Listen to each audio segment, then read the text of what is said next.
Hello, and welcome to Step 3 of the Triennial Assessment process, comparing your scores and summarizing. This video was developed by the University of Connecticut's Rudd Center for Food Policy and Health. This is the third of 4 steps to complete the Triennial Assessment. This step documents your progress toward meeting your wellness goals by analyzing how your policies and practices compare to one another. Let's begin with a bit of background. First, let's talk about what we've found nationally about how wellness policies and practices are related. A few years back, the Rudd Center collaborated on a national study that looked at wellness policies and practices in California, Connecticut, Kentucky, Minnesota, Oklahoma, Rhode Island, South Dakota, and West Virginia. We studied 41 school districts and 94 schools, including elementary, middle, and high schools. We used the WellSAT policy, which you completed in Step 1, and the WellSAT practice, which you completed in Step 2. We hypothesized that practices that were written into the wellness policy would be more likely to be implemented than practices that did not appear in the policy. This chart shows how we expected scores to be distributed. We expected that when you took the average of each of the WellSAT policy scores for a school, then compared them to the average of their WellSAT practice scores, we would see a neat line like this, that schools with weak policy scores would have weak practice implementation scores, and those with strong policy scores would have strong practice implementation scores. However, this is what we actually found. The scores look nothing like we expected them to look, so we had to figure out how to think about what this means. The way that we found to think about this is how you will organize what you find in your own schools. Let's take a look. We realized that we could break this chart down into 4 quadrants, and each of those quadrants tells us a different story. The first section is on the upper right of the chart. This is where you have strong policy scores, so the WellSAT policy scores are between a 1 and a 2, and you have full implementation, so the WellSAT practice scores are also between a 1 and a 2. So each of those dots represents a policy, and we use a star as an icon for this section to recognize that these are areas where districts are doing a great job with their policies and a great job implementing the corresponding practices. The second section is in the lower right. This section is where policies are strong, but they aren't being put into practice. They are written but not implemented. As you can see, there were hardly any policies in this section. The icon for this section is a group of hands coming together to symbolize that schools with policies in this section need to get together to create an implementation plan. The third section is in the upper left, where most of the dots are. These are items where a practice is implemented, but it is not written into a policy. We use a notebook and pen as the icon for this section, as districts can write policies to back up these practices. And the last section is in the lower left. These are areas that are off the radar for districts. They are not in the policy, nor is the district implementing them. Just like the bottom right section, there are very few dots in this section as well. We represent this section with a chart icon, showing that these are areas where there is room for growth if districts wish to improve their wellness policies and practices. So now that we've looked at these 4 sections, we are going to use them to categorize your WellSAT policy and WellSAT practice scores. This will show where your policies align with your practices, where they don't align, and where there is room for improvement. This table gives an overview of the 4 categories. The WellSAT website will automatically sort your scores into these categories for you, and you will need to write a summary of what you find in each section. First, we'll look at strong policies and aligned practices. Any items where you have a score of 2 for both your WellSAT policy score and your WellSAT practice score will fall into this category. Next, we'll look at any items where your policy score is a 1 and your practice score is a 0, or where your policy score is a 2 and your practice score is a 1 or 0. Those items are in the Create a Practice Implementation Plan section. Next, we'll look at any items where your policy score is a 0 or 1 and your practice score is a 2. Those items are in the Update Policies category. Finally, we'll see any items where your policy score is a 0 and your practice score is a 0 or a 1, or where your practice and policy scores are both 1s. Those items are in the Opportunities for Growth category.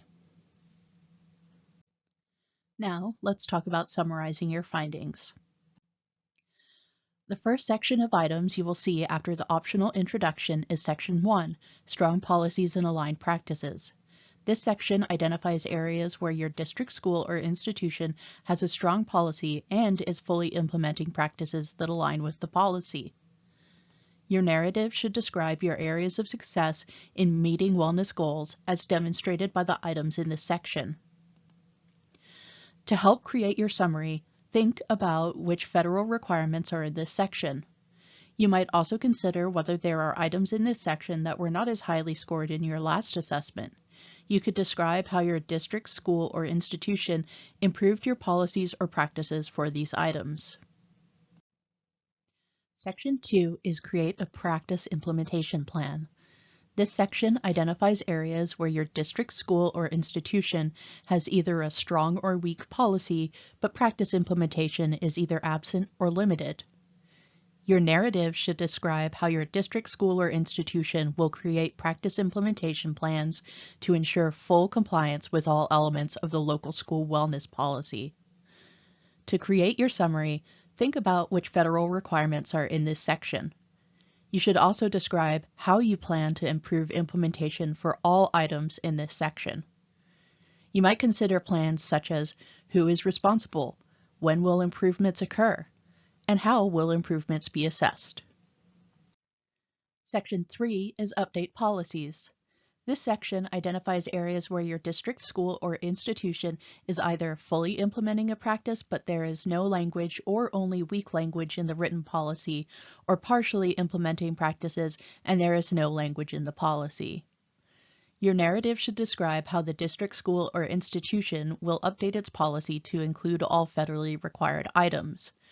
You may also add plans for additional policy updates if desired. To create your summary, think about which federal requirements are in this section. You might also consider other areas your district, school, or institution considers priorities. Describe how you plan to update your policy, again considering who is responsible, what the timeline will be, and how it will be assessed. Finally, consider whether you would like to improve practices for any items in this section that were scored as partially implemented. Section 4 is Opportunities for Growth. This section identifies areas where your district, school, or institution has either not addressed the topic in policy or practice, or has only addressed the topic in a very limited way. Your narrative should describe how your district, school, or institution will update its policy and practices to include all federally required items. You may also add plans for additional wellness goals if desired. To create your summary, think about which federal requirements are in this section. You might also consider other areas your district, school, or institution considers priorities. Describe how you plan to improve implementation and update your policy, again considering who is responsible, what the timeline will be, and how it will be assessed. Finally, you will need to compare your current assessment to previous triennial assessments to identify areas where your district, school, or institution has improved over time or needs improvement. Your narrative should describe how your results on this triennial assessment compare to previous triennial assessments. To create your summary, think about areas in which policies or practices have improved since your last assessment. What did you do to improve these? Also, think about areas in which policies or practices have declined. Why did these declines occur? How do you plan to reverse these declines? The final step of the triennial assessment is to share your assessment report. First, you will need to share your assessment findings with the public. Most districts and schools do this by posting their triennial assessment report on their district or school website. We recommend posting the entire triennial assessment scorecard that is created on the website once you have completed your summaries. However, at a minimum, you need to include your WellSAT policy scores for all items, summaries and scores for federal requirements and any items that are present in your policy, and your comparison with prior assessments. The WellSAT Triennial Assessment process also provides space for an optional introduction and conclusion. You can use this space to provide a high-level overview of your findings and explain to families and community members how you completed the assessment.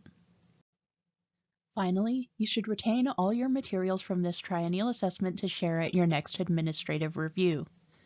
Although posting most of sections 3 and 4 of the summaries publicly is optional, you should retain these internally and use them to plan updates to your wellness policy. You should use sections 2 and 4 to improve your implementation of wellness practices. Once you have shared your triennial assessment, you have completed the process. Congratulations! For more information about the WellSAT, please visit the Rudd Center and WellSAT websites. Thank you for watching, and good luck with this year's triennial assessments.